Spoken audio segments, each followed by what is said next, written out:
วันแต่เนิ่นเชิญ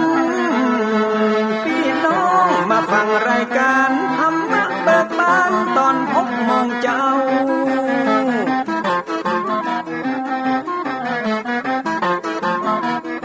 ฟังธรรมปืนเมืองอันเป็นแบบเบาท่านพระครูวิสิทธิ์ศิลาภรณ์ตั้งใจเจ้าคณะตำบลป่าแดดนอนในเจ้าอาวาสวัดวังสิ่งคำตนนี้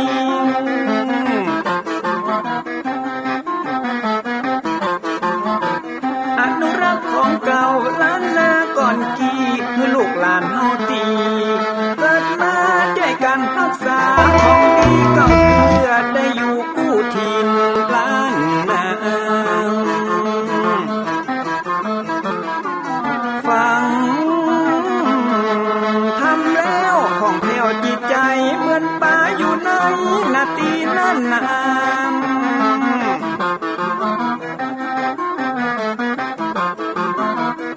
เหมือนไม้สลีอันมีไม้กำเหมือนเสืออยู่ธรรมดงดอยคุณเขาสุขของมนุษย์ยิ่งใจหมู่เฮาสุขที่ได้เอาธรรมะห่มตุม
ขอ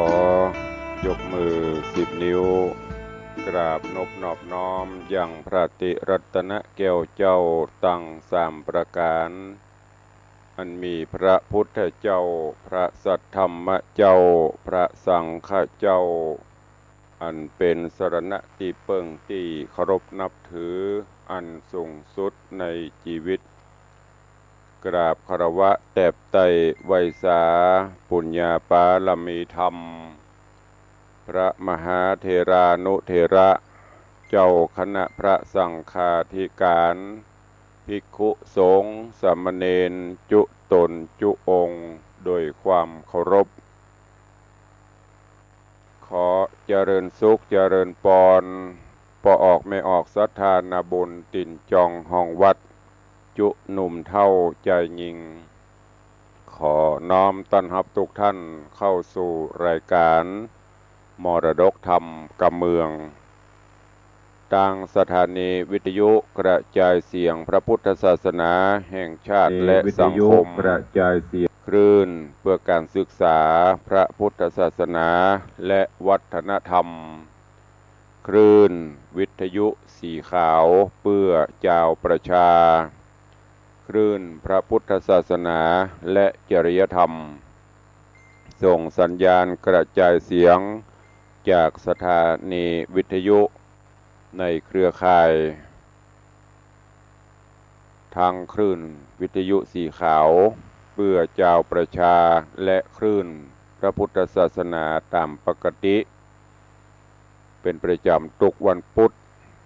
ได้รับเมตตาจากท่านเจ้าจันทร์พระครูอภิวัฒนวิกรมผู้อำนวยการสถานีวิทยุคลื่นสีขาวตลอดจนท่านผู้อำนวยการในเครือข่ายวิทยุสีขาวเพื่อเจ้าประชาทุกคลื่นตั้งแต่จังหวัดน่านแป่น่านลำปูนลำปางพะเยาเชียงรายเชียงใหม่ที่ได้หันความสำคัญในการเผยแผ่พระพุทธศาสนาได้มอบถวายเวลาให้กับต่างรายการธรรมะในคลื่นสีขาวเพื่อเจ้าประชาขอขอบคุณอนุโมทนากับท่านผู้อำนวยการทุกคลื่นทุกสถานีมาณโอกาสนี้ตัวตลอดจนขอบคุณญาติธรรมญาติโยมศรัทธาญาบุญทุกท่านที่ได้ติดตามรับฟังต่างสถานีวิทยุก็ดีและได้ติดตามรับชมรับฟังทั้งภาพและเสียงการไลฟ์สดทาง Facebook ไลฟ์ของสถานีมรดกธรรมวัดวังสิงห์คำต่างทีวีวัดฝ่ายหินต่าง104ธรรมะคลายเครียดและหน้าจอ Facebook ไลฟ์ของญาติธรรม FC แฟนรายการทุกท่านที่ได้เข้ามาแล้วได้เมตตากดแชร์ธรรม แชร์เสียงธรรมแชร์บุญนี้ไปยังกลุ่มเพื่อนๆไปยังหน้าจอ Facebook ของเพื่อนๆเพื่อที่จะได้รับฟังเสียงธรรมะกันอย่างทั่วถึง รายการนี้ดำเนินโดยกล่าวกับผมอัตมภาพพระครูวิสิทธิ์ศรีลาภรณ์เจ้าคณะตำบลป่าแดดเจ้าอาวาสวัดวังสิงห์คำตำบลป่าแดดอำเภอเมืองเชียงใหม่จังหวัดเชียงใหม่เป็นผู้ดำเนินรายการนำธรรมะแบบพื้นบ้านล้านนารักษาหีดหอยมรดกธรรมกำเมืองรักษาหีดหอยการเทศแบบพื้นเมืองมาให้ญาติโยมต่างหลายได้สดับรับฟังกันอย่างกำที่เปิ้นกล่าวไว้กำเมืองถ้าเฮาบ่อู้แล้วไผจะอู้สำเนียง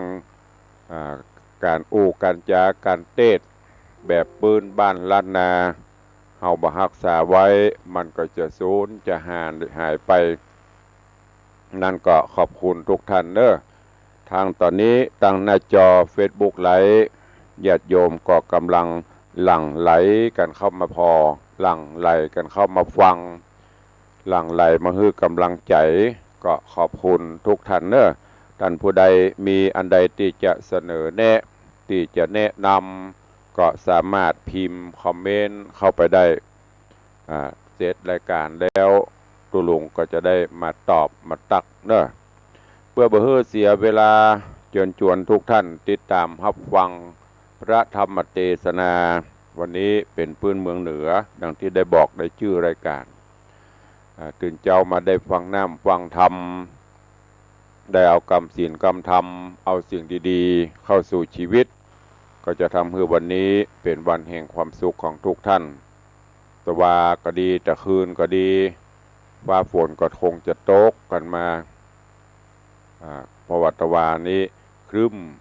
อย่างที่วัดวังสิงห์คำนี่ก็ตกแต่ว่ายามค่ำหรือว่ายามเย็นมาเสียหน่อยแล้วก็มาเทลงมาในช่วงดึกประมาณเที่ยงปลายตีหนึ่งเนี่ยเทลงมาหมอกชุ่มเย็นพอชุ่มเย็นแล้วสกรรมเป็นกระหังวันนี้อากาศสดชื่นแจ่มใสเย็นสบายเนาะคลายฮ้อนกันไปได้ก็จะไปฮ้อนจิตฮ้อนใจล้ำไปเนอะตั้งฮ้อนตั้งกายนั่นเป็นอย่างจะไปฮ้อนตั้งใจ เอาศีลเอาธรรมน้อมนำมาใจก็จะชโลมคลายฮ้อนกันไปณโอกาสบัดนี้ นะโมตัสสะภะคะวะโตอะระหะโตสัมมาสัมพุทธัสสะสีเลนะสุกติงยันติสีเลนะโภคะสัมปทาสีเลนะนิพพุติงยันติสัทธโวดูราสะปุริสะตั้งหลายตั้งยิ่งใจม้วนหมู่อันทะอยู่ฟังธรรมย่อมือต่ำน้อมไว้ย้อนมักไฟใจหมายใครผ่านภายโพ้นจากต่างตุกยากเครื่องกาพาธนาไฟหอยยังสุขยื่นจ้อยสามประการ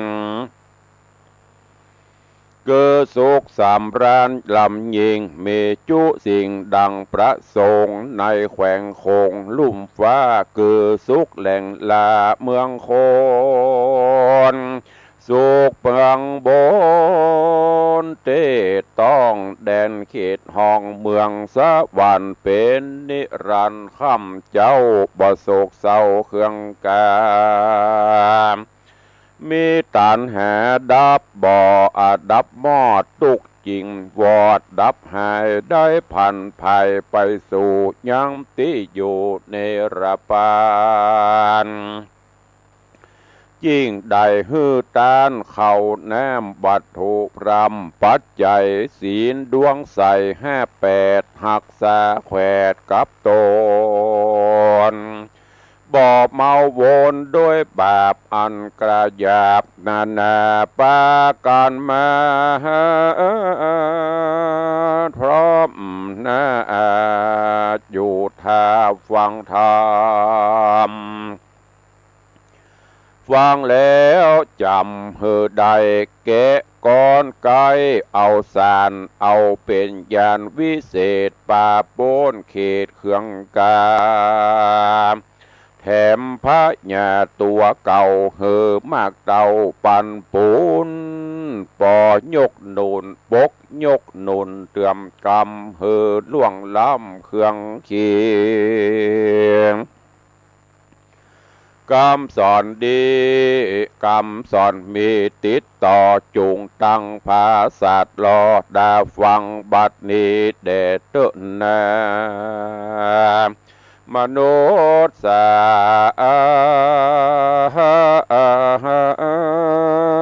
อันว่าคนยิ่งใจโลกตายมีบ่ไรสังขญาหลายภาษาเจือเผ่าพ้องนั่นเล่าหมูดำกระทำกรรมถอยไรบ่เว้นไว้ตั้งวันพ้องมีใจมันแผ่กว้างหุมก่อสร้างต่างดีบางพ้องมั่งเบหลายแหล่พ้องตุกนักเกกอนาถาอันว่ามนุษย์สาเฮานี้นาการอยู่ห่วมกันห่วมที่เดียวกันมีอนันต์มากเต่าหากนาเราจิตต่างกันบ่มีกรรมสั่งบัญญัติไว้ย่อมถอยไรฮึกนายิ่งกว่าหมูหมาจางมายิ่งกว่าสัตว์ทวนแนงัวควายเหตุนั้นปราดทั้งหลายแต่ก่อนเจนปูมอนปิตาจริงใดบัญญัติข้อแห้มมาไว้ใจฮื้อคนน้อยใหญ่ปฏิบัติตาม เป็นกองงามลำเลิศปาฮือเกิดสวัสดีจะเพียบดังคนโลกีน้อยใหญ่จักแปลงเฮือนใหม่ปลูกสร้างแปลงตูบย่างมุงคา ดังวัดว่าโฮงโบสถ์กำแพงลวดวิหารบ่ฮื้อป่าปานโกดโกงฮื้อถูกโล่งกองมานก็ปากันหนุ่มเทาเอาเชือกวัดแต่เก้าเถิงไปพอเล็งหมายทวนทีฮือแม่นตีกองเดบ่ฮืดหนีแบบเบาอันนี้แหละเราเพียบไว้เป็นปัตตัดนั้นไส้ดังไขมานั่นแหละนางอ่านว่าปัตตัด5 เส้นนั้นใส่พระที่ใบตนยศใหญ่โยดโยดได้ภายโพดเดสนาว่าเมปานาเตปาตาเป็นกามีสุลาเมระยะนั้นเล่าเป็นไปขอยิ่งใจมวนหมู่ใดพรามโหแยว ปาดังจักไข่กล่าวจี้เฮือหูที่ขี้ยาอ่านว่าปานะนันเราเฮือเว้นบาปเศร้าจูประการบ่ฮือทอดละมานผูกมัดเคขาอย่างสัตว์น้อยใหญ่บ่ฮือเอาไม้เครื่องเขเกิดบ่ฮือตีข้ามขาอย่างสัตว์ทวนแน่เหนือดินสัตว์ตัวบินบนอากาศตัวอยู่หาดวังใสตัวอยู่ในหูถ้ำตัวอยู่น้ำวังทานฮือมีกรรมส่งสารไฟหอยต่อสัตว์ใหญ่น้อยนานาการเขขาค้ำขาดอย่างสัตว์ลุ่มฟ้าโลกีบาปกรรมมีหยาบจ้านักเต้าฟ้าทารนกันฆ่าโคยังคนหนุ่มท้าเอาบาปมากเต่าบ่โหดกันฆ่านักบวชผู้มีศีลบาปหนักยิ่งกว่าดินกับฟ้ากันได้ขาดยังพ่อแม่บาปซ้ำนักเด้บ่อาจสังขยาอ่านว่าปานาติปาตาเดใสมันบ่ใจกำเบากวนกึดเอาทวนทีว่ากันตัวเฮานี้ได้กระตามยังป่าปะกรรมหยาบจ้าเกิดได้ฆ่าสัตว์น้อยใหญ่ตั้งเป็ดไก่งัวควายฆ่ายิ่งใจหนุ่มเท่าบาปนั้นเล่าใบบอดก็ตกทอดเล่าราคือได้เครื่องกาไม่มาตั้งแต่ชาติปัจจุบันคือได้หันจาตินี้บ่มีที่สงสัยการตายไปพรากนาจากลุ่มฟ้านอเมืองคนก็ได้เอาโตนไปไม่ที่ลุ่มไตอเวจีหลายร้อยปีเป็นเขตกันบาปหล่อเศษมีน้อยกำจ้องหอยป่าไปเกิดอยู่ในลุ่มฟ้าเป็นสัตว์ต่ำจ้ามาโมเป็นป่าปูเป็ดไก่เป็นจังมาควายงัวควายเป็นคู่คนยิ่งใจมวลหมู่เอาไปฆ่าสู่กินกันเป็นดังเฮาหันนั่นเราก็ย้อนกรรมเก่าปังลางมาปะปังตอบใส่จริงได้ตกให้อเวจีกันกรรมมีบอกขาดได้กร้อยกลาดไกลกลาง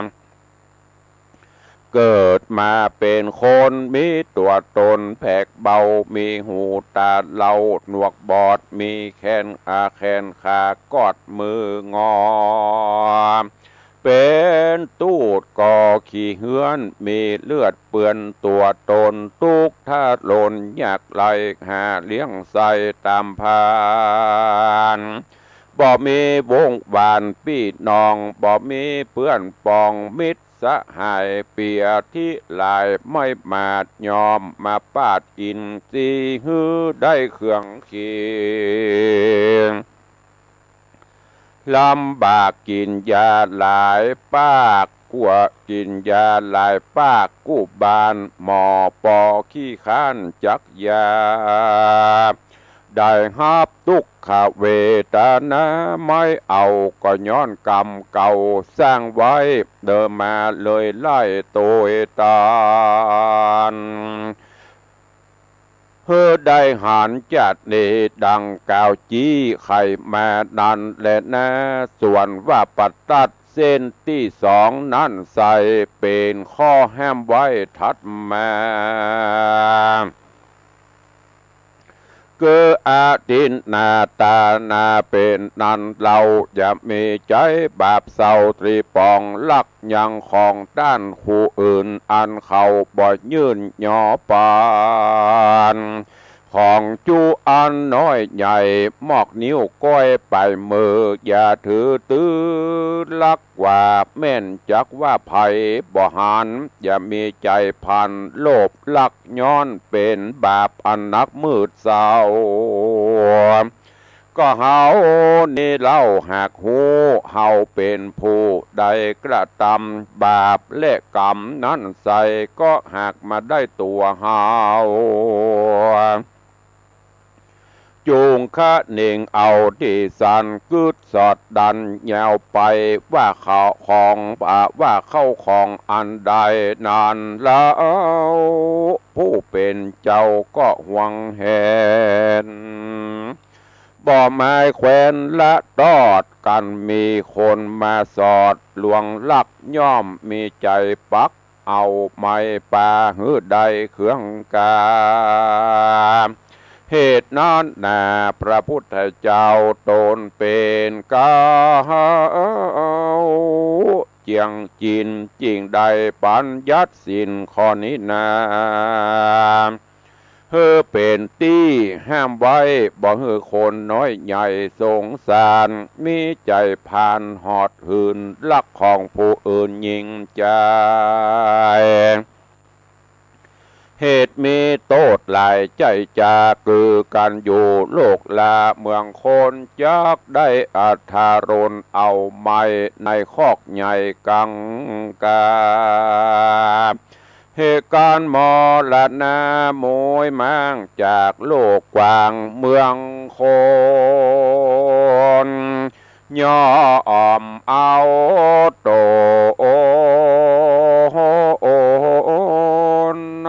ไปสู่ยังที่อยู่อเวจีสะเวยทุกขีหลายแหล่บ่เว้นเว่คืนวันและนาโบสถัดไปนั้นเราพระพุทธเจ้าไข่ปานเฮือปากันจำชื่ออย่าได้ฮือสูญหายฮือคนยิ่งใจน้อยใหญ่ได้ตัวไตปฏิบัติตามยังปัดตัดเส้นท่วนที่สามนี้ใส่เป็นข้อห้ามไว้มีมาคือกาเมสุมิจฉาจารนั่นโสดกันภัยกะตำก็มีโทษหลายประการเหตุนั้นอย่ามีใจ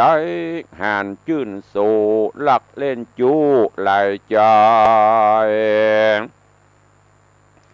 ผัวเมียภัยก็แล้วอย่าเล่นแอวมายากวนนับมาหลีกเบนอย่าลื่นเล่นต่อตำเหตุเป็นตั้งดำไม่เอาดังพระพุทธเจ้า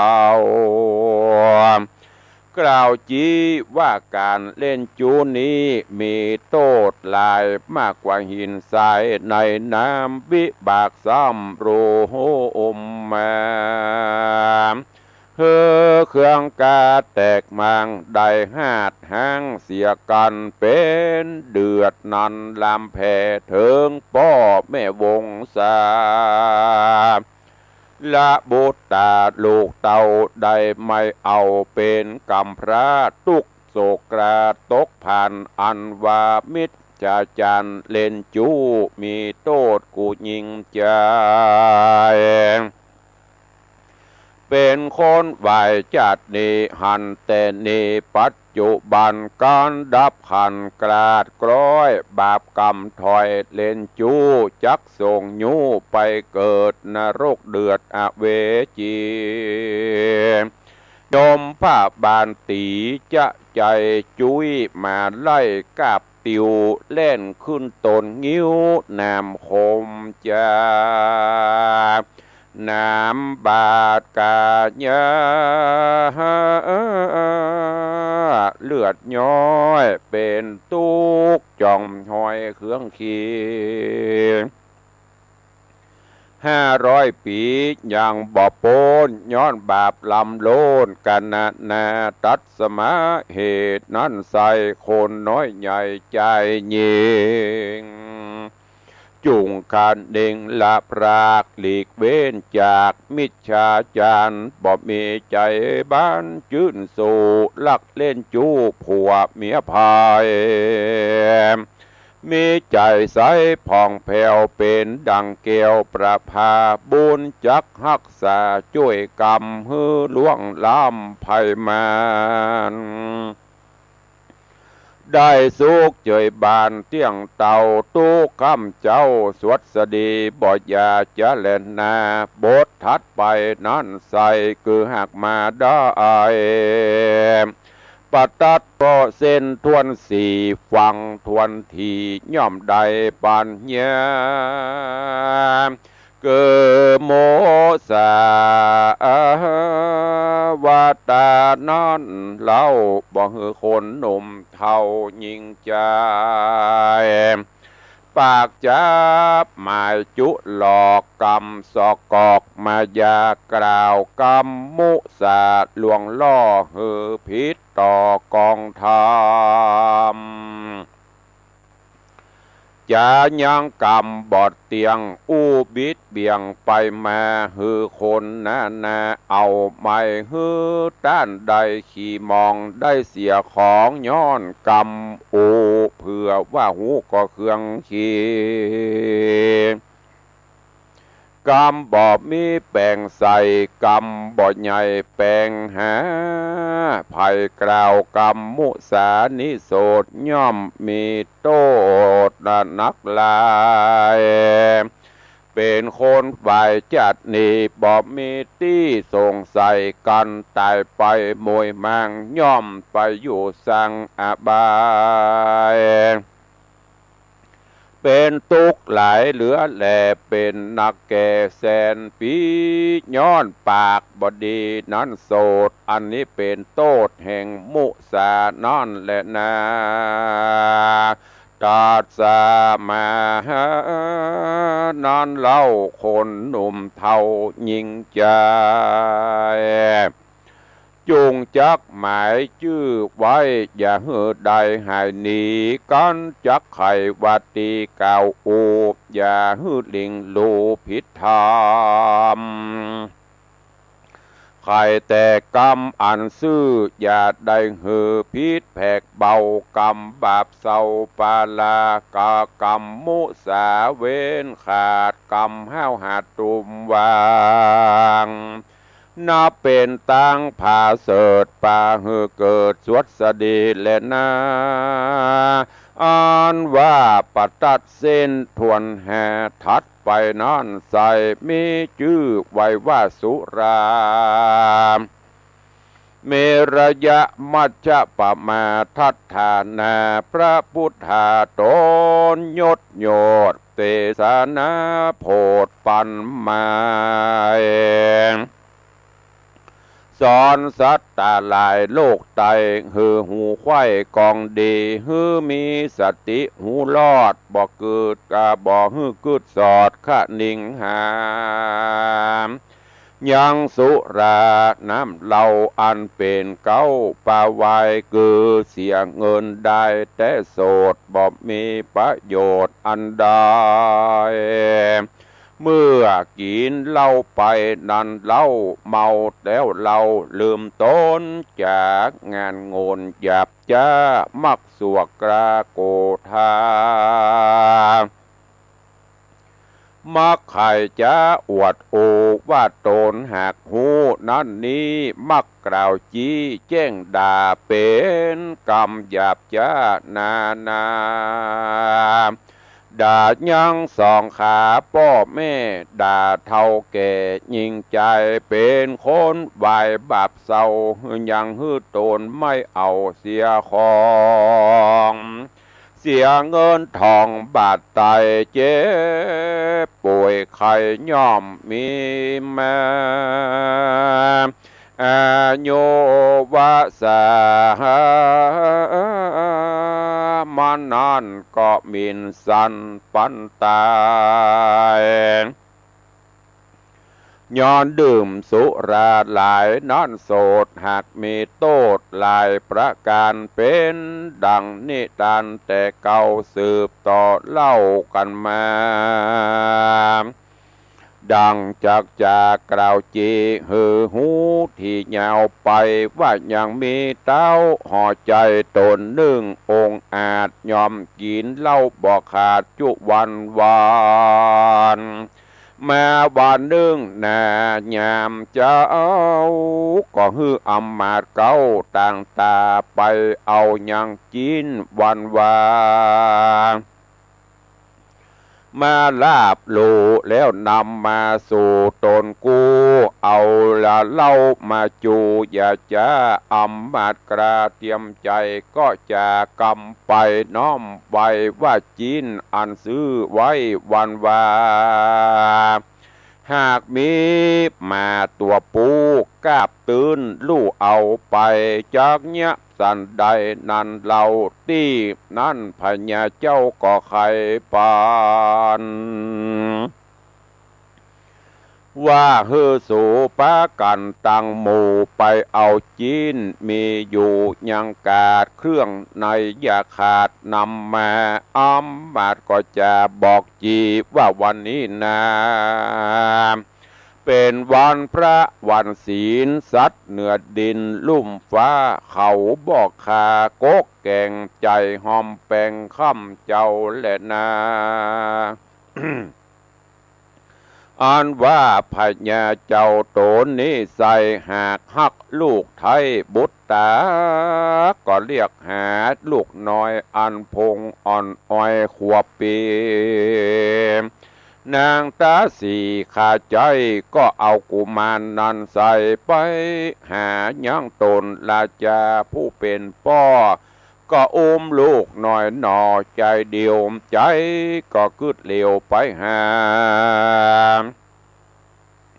ยังจีนป่านั้นเราอันจักกินกับเรายำไงเต้าหากเมาไม่บ่ไรก็หักคอลูกไทยบาดเดียวแล้วจะเลวบอกกล่าวหือพ่อขัวเท่าเท่าบ่จะนำเอาไปออมซาเร็วไวพ่อครัวคนในหนุ่มเท่าก็กันเต้าเจ้าไข่ปันก็ปากันไว้วาดเอาลูกเต่าราดห่อคำไปต้มยำอ่อมซาฮือตนเจ้าฟ้าราชากินกับสุราเมื่อเจ้าอันว่าจีนลูกเต่าเขายำเต้ากินเป็นอันลำหลายแหล่กินแล้วแผ่ลับไปก็มีและนากันตื่นมาเมื่อเจ้าก็ถามหาลูกเต่าใส่ใจ หมู่เสนาในบ่อจ้าก็ไว้เจ้าฟ้าทูลสาว่าเมื่อวันวานั้นเล่าโตมเต้าเจ้าได้หักคอยังสอบอลูกลาฮือเอาไปอ่อมสานันเราเต้ายังกินกับเรายามไงก้อนว่าเต้าขันนิ่งไม่กึดใดก็โศกไม่เขืองขีเหตุต้นได้ขาดตีลูกเต่าก็ย้อนว่าเราเป็นเหตุจริงได้ถึงเขตโศกาอ่านว่าสุรานี้โสดกินแล้วย่อมมีโทษหลายประการดังกรรมโบราณแต่เก้าว่าบดีดื่มเหล้าสุรานอนและนาโสตุเหตุนั้นนาคนหนุ่มเท่ายิ่งใจฟังกรรมสาธยายกล่าวจี้ถึงปัตตัดนี้หาเส้นหืดหลีกเว้นนิกรายยังต่างจังไหลถอยจะอันเป็นบาปกรากาลีอันว่าปัตตัดดีนิสัยจะเพียบไว้ดังกองศีลอันเจียงจินบ่อเศร้าอันพระพุทธเจ้าเล่าลาได้เตสนาภายโพธนำสัตคำโอคะทรงสารเถิงนิพพานเวียงแก้วเป็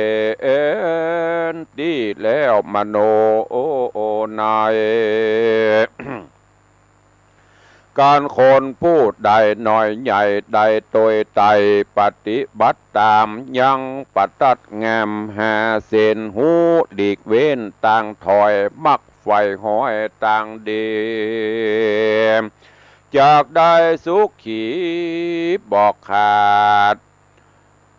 ตั้งแต่ชาติปัจจุบันถึงดับขันกระพากตายเสียจากมือเฮืองโคนย่อมเอาโต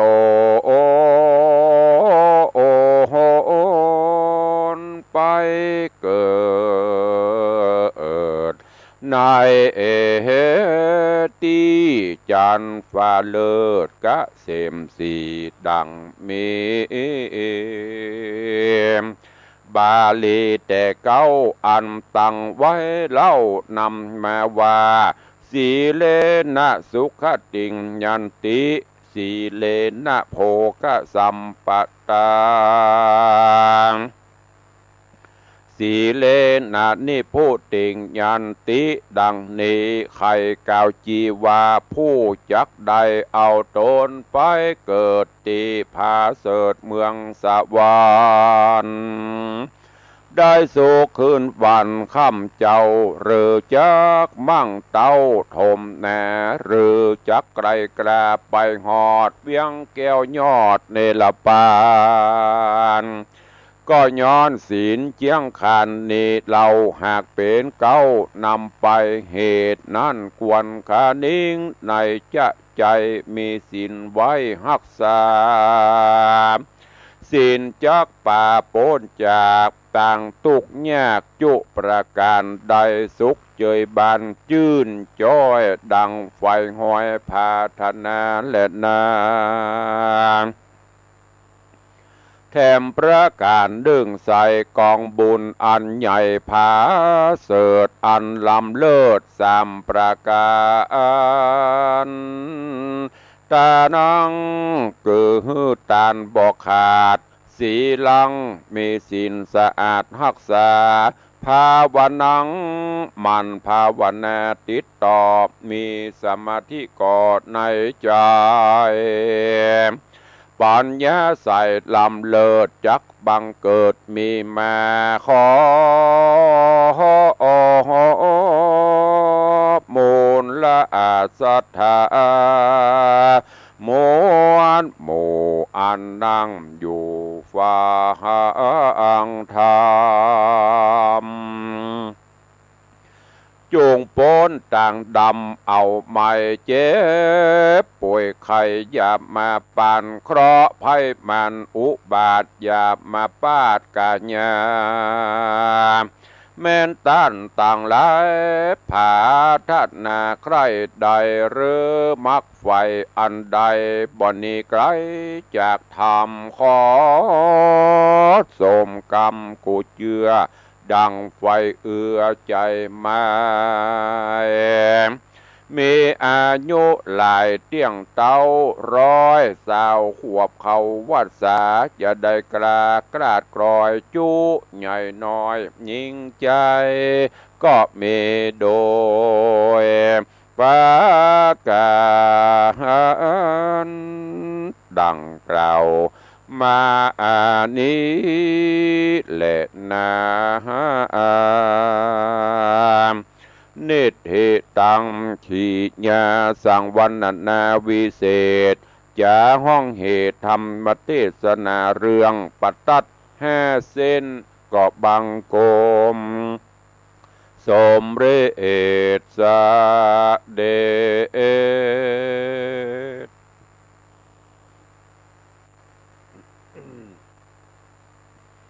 วันนี้ก็ได้นำเอา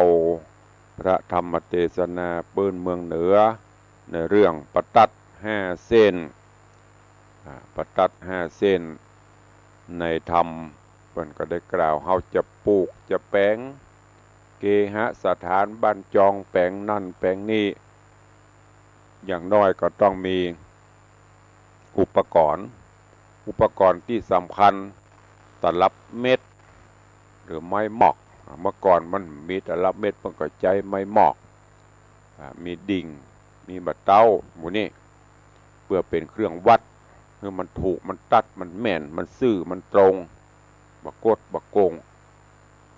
ออกมาก็จะได้งามบ้านหลังนั้นก็จะน่าอยู่อันนั้นก็จะแน่นอนถ้าแปลงแล้วมีแบบมีแปลนมีประตัดมีเครื่องไม้เครื่องมือย้อนกล่าวถึงคนเฮาก็เช่นเดียวกันการอยู่ร่วมโลกก็จะต้องมีคนฮ้องว่าเครื่องที่จะนำมาเป็นเครื่องวัดเครื่องปฏิบัติเป็นกรอบเมื่อมันซื่อมันตรงนั่นก็คือศีลธรรมหลักธรรมคำสอนซึ่งองค์พระผู้มีพระภาคเจ้าได้ทรงบัญญัติไว้นั่นก็คือศีล5 ข้อปาอะกามุสุหัวใจศีล5ตั้งแต่ปานาอทินนากาเมมุสาสุราคือคนหมู่มากหมู่หลายหรือมวลมนุษยชาติในโลกนี้ถ้ามีเหมือนเดียวกันมีศีลมีธรรมประจำจิตประจำใจ5 ข้อนี้โลกนี้จะน่าอยู่โลกนี้จะมีแต่สิ่งดีๆเพราะฉะนั้นญาติโยมทั้งหลายอีป่อยแม่ที่ฟังอยู่ลูกหลานเยาวชนคนดีขอให้ได้น้อมนำเอาไปใช้หลักปฏิบัติศีล5 ข้อซึ่งจะนำมาซึ่งโภคทรัพย์ซึ่งจะนำมาซึ่งความสุขต่างๆถ้าเราปฏิบัติศีล5 ข้อเนี่ยมันทันนักนะ5 ข้อเพราะก็จะไปถึงนิพพานได้ดังคำสรุปศีลที่ว่าสีเลนะสุขติงยันติสีเลนะโภคสัมปทาสีเลนะนิพุตติงยันติคนปฏิบัติอยู่ในศีลในธรรมย่อมจะถึงจุดหมายปลายทางได้ฝากไว้กับปอออกไม่ออกศรัทธานาบุญเนอยิ่งสังคมปัจจุบันยิ่งโลกปัจจุบันนี้ยิ่งจะต้องการศีลหรือว่ายิ่งจะต้องเอาศีลเอาธรรมมาปฏิบัติพอข่าวคราวอย่างต่างๆที่เกิดขึ้นในปัจจุบันนี้ไล่ศีลไล่ธรรมโหดร้ายทารุณกันไปเบียดเบียนบีทากันมีแต่ข่าวสารต่างๆเกิดขึ้นเพราะอะไรอย่างเพราะคนไร้ศีลไร้ธรรมว่าเอาศีลธรรมมาประพฤติปฏิบัติล่ะโลกจึงเป็นโลกจึงลุกเป็นไฟโลกจึงเดือดร้อนเพราะฉะนั้นก็ฝากกับญาติโยมทั้งหลายเอาน้ำเย็นเอาศีลเอาธรรมเข้าจรมจำศีลกินตานัง คือมันการไปศีลังรักษาศีลภาวนาเหล่านี้ก็จะนำพาให้เรามีความสุขกายสุขใจสุขได้ในเล่าไผ่จะหูเต้าตัวเก่าเฮาเพิ่นว่าแม้แต่ทำผิดทำมันอย่างต่างๆลงไปถึงแม้นบ่มีใครหูตัวเก่าเฮาเนี่ยหูทำดีลงไปไผ่บ่หันดีเฮาก็หูว่ามันดีดังนั้นก็ฝากกับทุกท่านเด้อโดยเวลาจำกัดเหลือเวลาแถมน้อยเดียวก็จะหมดแล้วเวลาก็เว้ยการเวลาผ่านโป้นไปบ่ได้ไปบ่ได้กลืนกินชีวิตฆ่าชีวิตเฮาไปทุกวินาทีดังนั้นใจเวลาให้คุ้มค่านำธรรมะมาเป็นแสงสว่างส่องทางในการดำเนินชีวิตเด้อขอฝากกับทุกท่านตัวเองเข้าสู่ใต้รายการก็จะได้ตักได้ตายพี่น้องญาติโยมวันนี้ขอบพระคุณแถมครั้งหนึ่งเด้อกับผู้อำนวยการในคลื่นวิทยุสีขาวเพื่อเจ้าประชาทุกสถานีและก็ขอบคุณในเมตตาบารมีของท่านอาจารย์พระครูอภิวัฒนวิกรมผู้อำนวยการใหญ่สถานีคลื่นวิทยุสีขาวขอบคุณกับท่านเจ้าพระครูสมุวิสุวัตรวรกิโจที่ดูแลควบคุมในด้านเทคนิคต่างๆทางต่างเฟซบุ๊กไลฟ์หน้าจอเสียงภาพอยู่ที่ท่านเจ้าหมดพร้อมกันนั้นก็ทุกท่านต่างคลื่น96ท่านอาจารย์มหาประสิทธิ์ก็ดูแลในด้านการกระจายเสียงโดยขอบคุณเนอะก็ขออนุญาตตักทายพี่น้องญาติโยมศรัทธาที่ได้เข้ามาติดตามรับชมรับฟังอยู่ต่างหน้าจอ Facebook ไลฟ์ในตอนนี้มีโยมพี่นานอินโสม7 สีพี่นานอินโสมเตปิน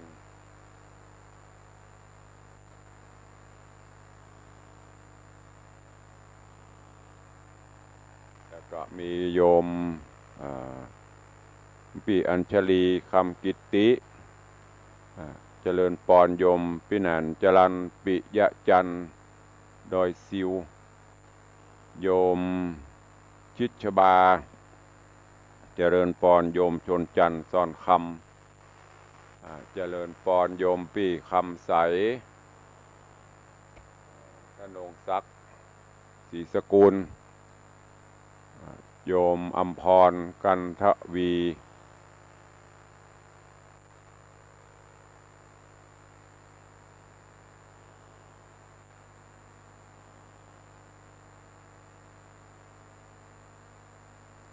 แล้วก็เจริญปอนพ่อเลี้ยงธนวัฒน์แม่เลี้ยงทัดพิชาสุสิงคำเนอะพ่อเลี้ยงก็ได้ติดตามเป็นกำลังใจโดยตลอด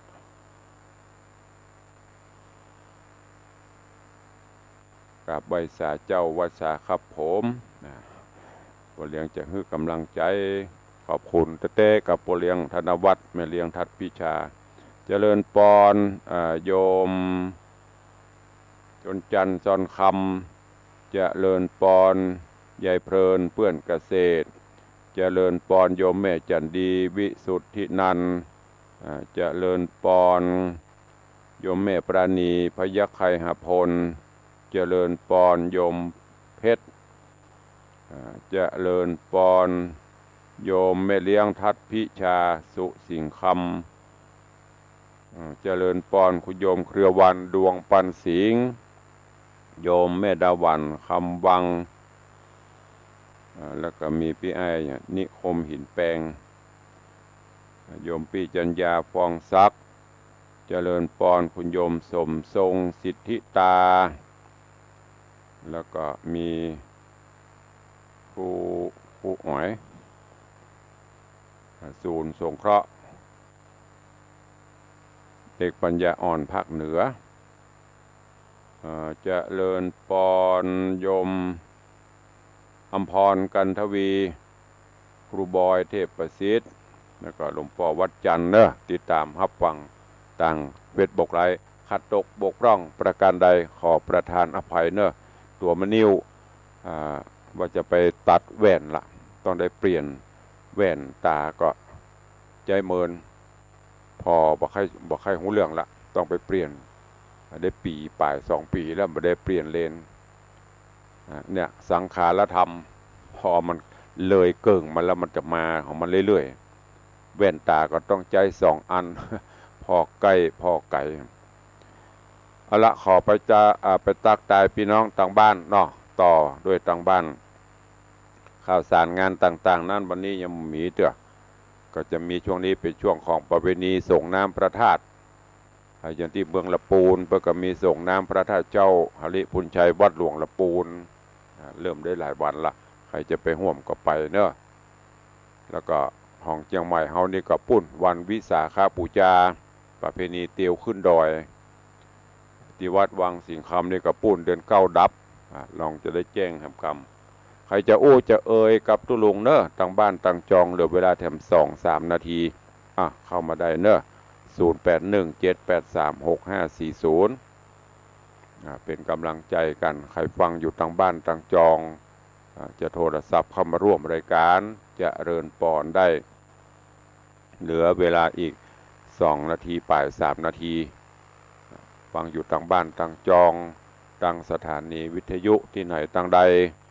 ฝนตกที่ไหนพ้องก็โทรแจ้งเข้ามาในรายการได้เนอะ0817836540นี่ก็ต่างบ้านต่างจองต่างสถานีวิทยุตอนนี้โทรศัพท์เปิดเรียบร้อยกูเตือบอกเปิดก็ว่ามันดักปิงวันนี้เปิดเรียบร้อยเวลาก็ใกล้จะหมดละใครจะอู้ใครจะจ๋าคือกำลังใจก็เข้ามาได้เนอะเจริญปอนโยมปเลี้ยงธนวัฒน์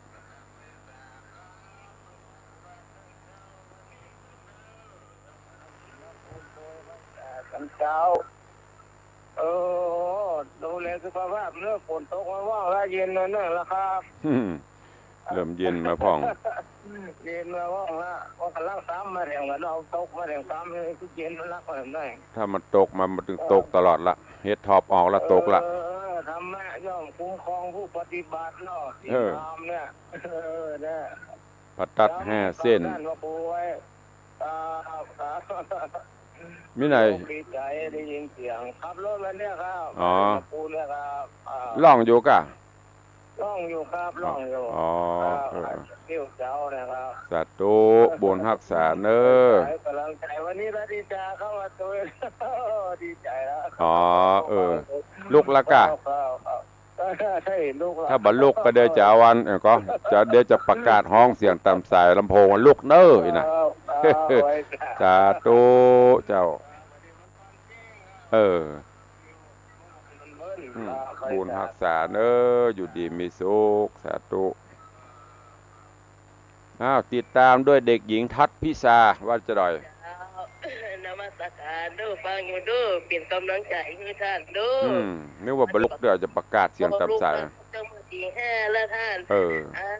ปล่อยสบายภูมิแพ้ลงท่านว่าแพ้สตางค์อ่ะบักแกนมันสบายท่านว่าจะมันมันเป็นได้มันก็หายได้ไปหาหมอแต่สุขภาพตัวเด้อเหมือนเดียวกันเด้อดูแลสุขภาพดีมีสุขกันเด้อท่านสาธุกำลังใจท่านเด้อจ้าบุญรักษาสาธุ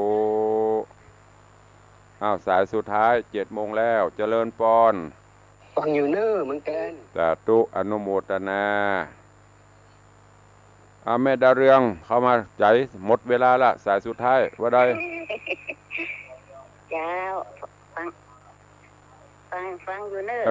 สาธุอนุโมทนาสาธุเอาละเนาะเวลาหมดเวลาพอดีเดี๋ยวจะไปเบียดเวลาเปิ้นเพราะวันนี้คลื่นสีขาวเปิ้นลิงสัญญาณตัวก็ขอบคุณครูบาอาจารย์ท่านเจ้าจุตนจุองค์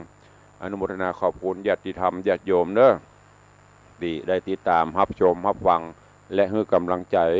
ตลอดจนโทรศัพท์เข้ามาร่วมในรายการขอความสุขสวัสดีจุงบังเกิดมีกับทุกท่านเด้อจัตตารโอธรรมาวัฏันติอายุวันโนสุขังปะลัง